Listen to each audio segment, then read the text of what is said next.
area on this August day of the 13th, and they thought it was very cavernous because they found a lot of sinkholes and limestone from above. Now, Andrew Campbell, walking by a very large sinkhole, noticed a very small hole at the bottom of it, blowing cool air out. And the three men thought this was very odd, since it was a hot August day, and they started digging. About 5 hours later, they entered through the caverns marked by the X on top of the hill, just right over there. Now, like I said, this is about 133 years ago, so at the time, the three men only had a couple candles. By sliding down that hill, and the first formation catching their eye once they reached the bottom was this one right over here, off into the front of the room. And they named this one after the first president of George Washington Colony. Now, on our tour today, we'll be walking about 1.25 miles, and it should take about an hour long to go all the way through the tour. But just so you know, we do have 3 simple guidelines for everybody to follow today for your safety and also the safety of the cavern.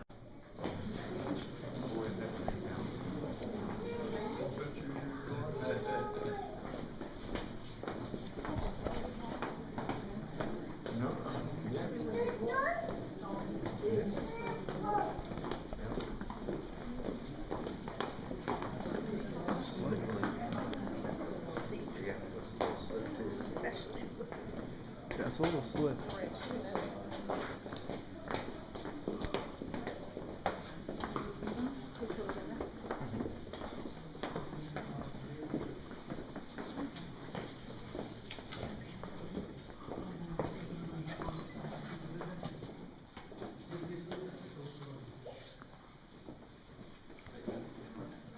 Alright everyone, out through the caverns today, we're actually going to be seeing a lot of formations on our tour. The main formations that we're going to be seeing out through the caverns is what we have are stalactites and stalagmites. Now there are a few ways you can remember these formations down through here, out through the caverns, but I always thought the easiest way to remember these are stalactites are the ones that hold tightly to the ceiling, these right here, and the stalagmites are the ones that form on the ground that might reach the ceiling one day. And eventually, if these two meet together in the middle, it forms a column or a pillar like this one right over here. Now, on average, out through the caverns, these stalactites and stalagmites take about 125 years to grow 1 cubic inch down here. Now, basically how all these formations do grow are very similar. Basically, when the water or any type of ground or rainwater comes down to the ground, it will pick up minerals and dirt. As it's making its way through the ground, it enters through the caverns. Every time it drips off the ceiling or flows down the side of the cavern's walls, it will leave these minerals and dirt deposits behind. And over time, these formations will either start to grow up or grow down. Now, also on the tour today, we'll see a couple colors down here. We'll see a blackish gray color like this one right here. That one is called manganese oxide. The second color is what we have this white right over here, and that one's called calcite. And the third one is a red color like this one right here, and that one's called iron oxide. If you see a green color out through the tour today, that's not natural down here, it's just caused by our lighting system, and we like to call it our cave algae or moss. Now, up ahead in the pathway, we're going to be passing underneath our natural bridge, and our next stop will be at the Luray Caverns fish market. That is cool.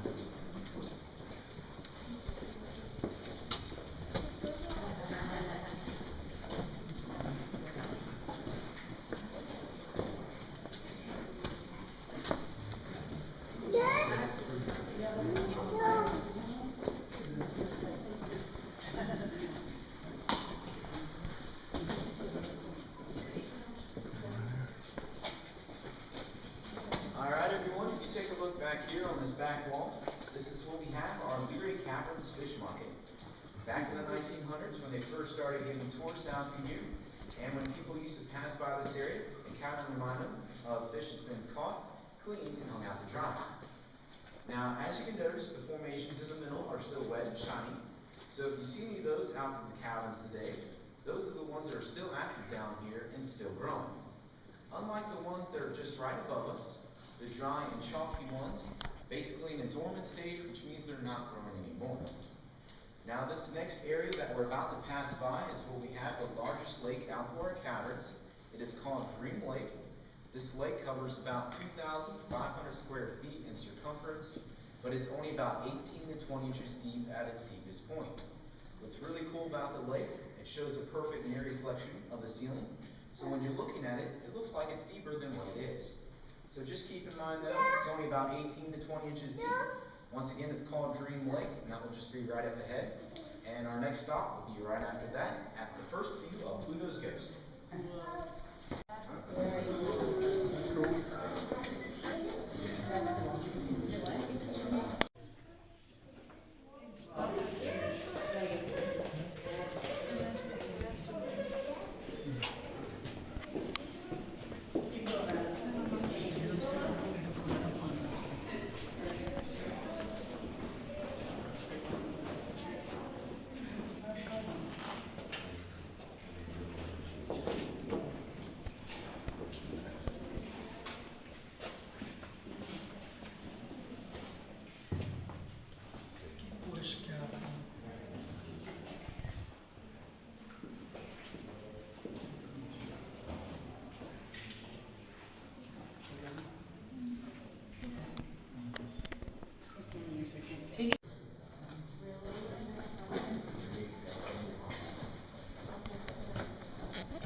First time they only had a couple candles and they had a lot of ropes. They tied it around their waist and up to the top, so if they ever got lost where their candles went out, they retraced the steps in the dark. It's pretty crazy though. Alright everyone, if you take a look off to the right of this hand railing, so what we have our first view of Pluto's Ghost right down there. Now, back when the three discoverers started making their way down into the caverns, about the first week or two, they got to this area, and just remember they only had a couple candles with them at the time. And so, looking down into the chasm, they seen something off in the distance. Not knowing what it was, all they seen was something white and hovering. And so, the three men got pretty scared and ran out of the caverns because they thought they seen a ghost down here. After a few days of waiting outside, they finally came back down in the caverns. And Andrew Campbell was the bravest to go down there and found out what it was. Well, basically he found out it was just the white column, and so they thought it was pretty silly and named him Pluto for the Roman god of the underworld. Now, like I said, this is our first view of Pluto, and we'll see him about 2 more times outdoor tour today, each with a better view. Now our next stop will just be right up ahead, but ceilings do get very low right over here, so please watch out for that. And also, if you have really good of imagination, we like to call this right over here our oldest, ugliest, and dirtiest set of false teeth. And once again, our next stop will be right ahead.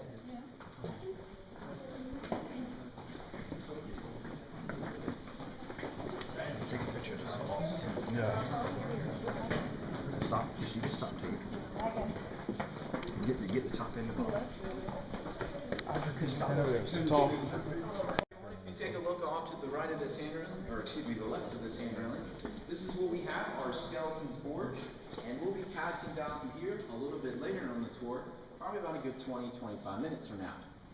Now, if you take a look right down here at the base of this column, is where the three discoverers have found bone fragments of a young Native American woman. Now, by discovering these bone fragments down here in the caverns, they had about 21 pieces altogether, and also these bone fragments were found in a couple inches of calcite.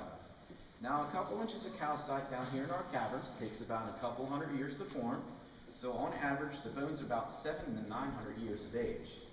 And, like I also said, they found about those 21 bone fragments altogether, and at the time, they did not believe that she was the first person to walk down to the caverns, because they did not find whole skeleton. And so they looked into it a little bit more and found out right above this area used to be an Indian burial ground. And so they do believe that she was buried up on top a very long time ago, very close to a sinkhole. And over time, bits and pieces of these bone fragments washed down into the caverns and got deposited right down there at the bottom of that column. Now, the way they figured it out, it was a young Native American woman, was from her hip structure, and that's basically all they found of her. Now, what we named that column in honor of the bones is the Princess Column. And like I said, we'll be down there a little bit later on the tour to get a closer view of that. Now, up ahead in our pathway, just off to the right of the hand railing, we'll be passing by that second view of Pluto's ghost, and our next stop will be in the main body of our caverns.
Okay, everyone, once again off to the right of the hand railing, you'll see that second view of Pluto's ghost, and our next stop will be right ahead in the main body of the caverns. A lot of concrete. True.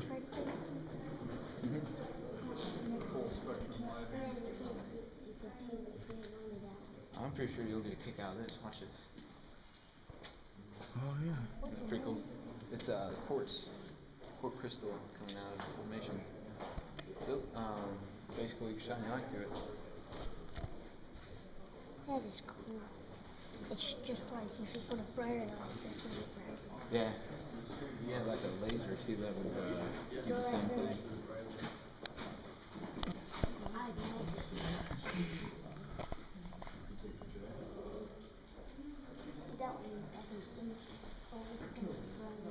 Yeah. Some of them are pretty close together. Some of them like broke like that one. It looks like it's broke. Yeah, we might see a couple of them out through the tour today, but chipped off at the ends. It looks like someone just like accidentally broke them. Yeah, kind of. Took them home. Alright everyone, welcome to the main body of our caverns. Now the main body of our caverns is characterized by much higher ceilings and more massive formations. Now the reason why this whole main body out through here is so dry and so dormant is because we're underneath a very big hilltop just right above us. Now this hilltop acts just like a giant umbrella, which basically means every time it rains outside, all this water will flow off to the east and west of our caverns, and this whole main body will receive no type of water anymore. Now also, if you take a look back here between these two large formations, and on the far back wall you'll see a white flowstone formation. Now flowstone is another formation that we do have growing down in our caverns, usually forms on the side of the cavern's walls, and that takes about 200 to 300 years to form 1 cubic inch down here. And we like to call that one back there the frozen waterfall. Now also, up ahead in our pathway, our next stop will be at the oldest and largest formation that we do have out through our caverns.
Alright everyone, if you take a look right over here, this is what we have, the oldest and largest formation out of our caverns. Now this formation covers about 120 feet in circumference, and it's about 40 feet in height. Just remember, on average down out of the caverns, takes about 125 years for 1 cubic inch of growth. And if you add it all up, this formation is about 7 million years old. And like I said, this one's the oldest and largest one that we do have out of the caverns. Now you might have noticed I didn't give a name for this one down here, because we really don't have a name for it at all. But over the years of tour guiding, we have named it the Great Shaggy Dog Formation. And the reason why is because if you have really good imagination, take a look right over here, you can see his head right there, with his front leg right there, and his back, along with his back leg, and his shaggy tail right over here. Also up ahead in the pathway, we're going to be passing by the best of our cabin, and on to our next stop will be at our Draper Formation. What'd you do?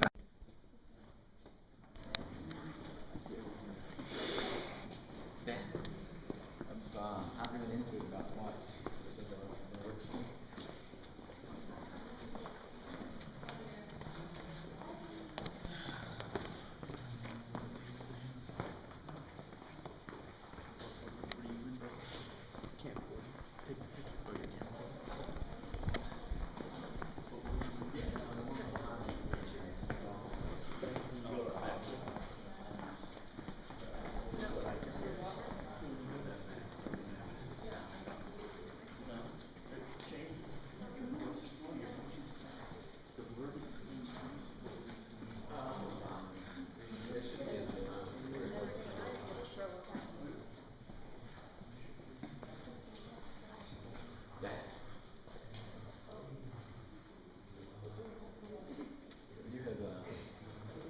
Regular cell phones don't work down here since we get about, 50, 100 feet of rock above us, but we do have the old telephones like that one right over there. The old, pick your number and line, press the button, wait for somebody to pick up. Wow. But the person that receives the phone call, it's a really loud squeaky noise, so the faster you go, the louder it is. So that You have to keep winding it as you talk? well, you have to wind it loud enough so they can hear it. Sometimes when you're upstairs, people wind it too fast, and it sounds like somebody screaming in the place where we went through that doorway. So there's one there too.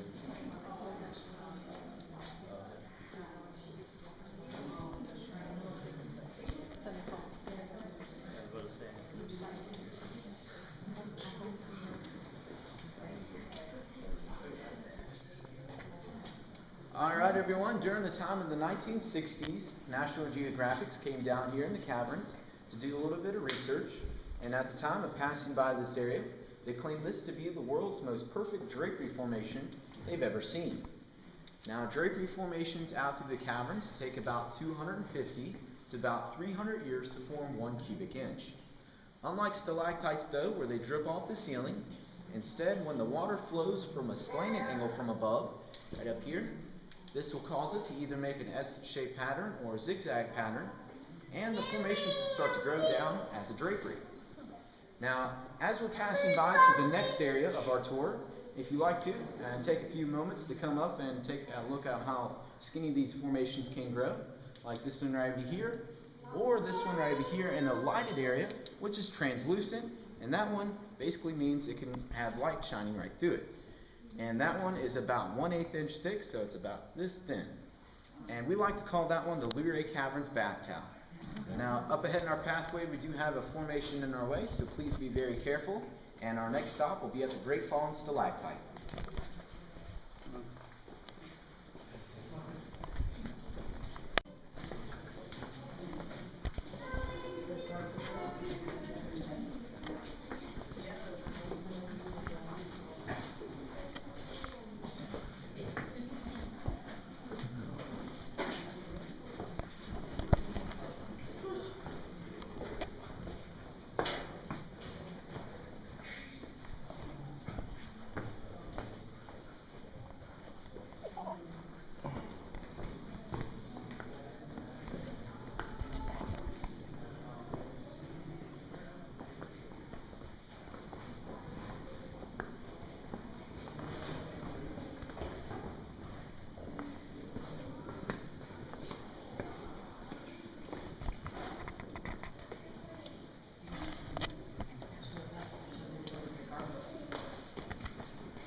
and so is this one. Oh, yeah, it kinda Leaves glazes the over. oil and the salts onto your, well, the skin on that, and it leaves it on the formation. And, you know, oil can't stick to water, so it just slides off and doesn't leave any of the minerals. To the right of this hand railing, what we have, the Great Fallen Stalactite. Now, the Great Fallen Stalactite fell about 7,000 years ago due to massive earth disturbance. And basically, they calculated from all this extra growth on this side of the formation. Now, at the time, this whole area was covered with mud and water, and so at the time when the formation was falling, it cushioned its fall and it didn't break in half. Now, every cubic foot on the formation weighs about 135 pounds, and the whole thing is estimated to weigh about 170 tons. Now, 170 tons is about the same amount of weight as a locomotive or a train. And this was the last formation that we had fall out through the caverns and the biggest. Now, if you take a look right over here in the lighted area, you can see another translucent drapery formation. We like to call that one the Old Virginia Strip of Bacon. And a little bit later on our tour, to go along with that, we'll see two formations down here that kind of look like two sunny-side up eggs. Now, our next stop is down in Giants Hall. That will be the deepest point in our tour today. We do have another formation in our pathway, so once again, please be very careful.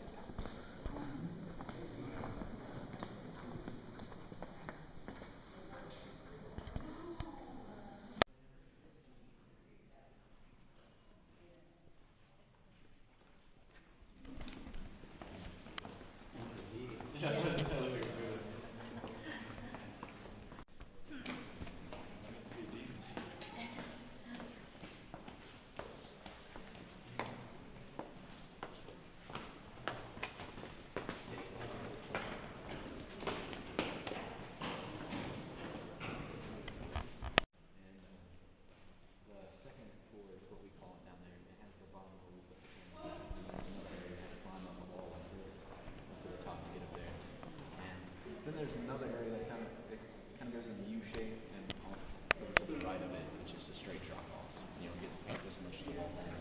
It's pretty fun though.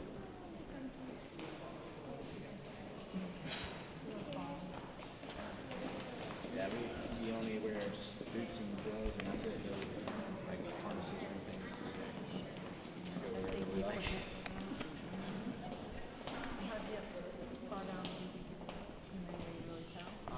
And that one might go a little bit deeper, maybe about 180. This one's 164 right here. Oh, but the from the second floor down to like the first floor is what we call it, valley. Everyone, welcome to Giants Hall. We have now reached the deepest point in our tour today. We're about 164 feet beneath the surface of the earth, and 164 feet is equivalent to a 16-story building. Now, Giants Hall is dominated by two things down here. The first thing Giants Hall is dominated by is these two columns right over here. Now, what's really unique about these two columns, on one side was a stalactite that grew all the way down, and on the other side was a stalagmite that grew almost all the way up to the top. But this one on this side is the tallest one that we do have out through the caverns, and it's about 47 feet in height. Now, the other thing Giants Hall is dominated by is the tallest ceilings out through our caverns. These ceilings measure anywhere from about 50 to 65 feet in height. Now, if you take a look right over here on top of this little hill, we like to call this our seasonal formation. In the fall time, that's what we have, our pine cone. In the winter time, it's a frozen Christmas tree. And also in the summertime, we either like to call that the seashell or Rocky Road ice cream. Now, our next room that we're about to enter is known as our cathedral. And that will just be right up ahead. The cathedral is home to the great stalagmite organ, and also the cathedral has has had about 500 weddings take place in here, and also about 25 TV shows. So once again, that will just be right up ahead, and we'll be listening to that live performance of the great stalagmite organ. Well, basically there's one right there, and all it is when that plunger or electric solenoid taps the formation, it vibrates, and inside of it is where you can really hear the tone. And what you find in the electric guitar is like a pickup, and they put it through the bottom of it, so when it picks up that vibration, it sends it back to speakers and it amplifies it. Pretty cool.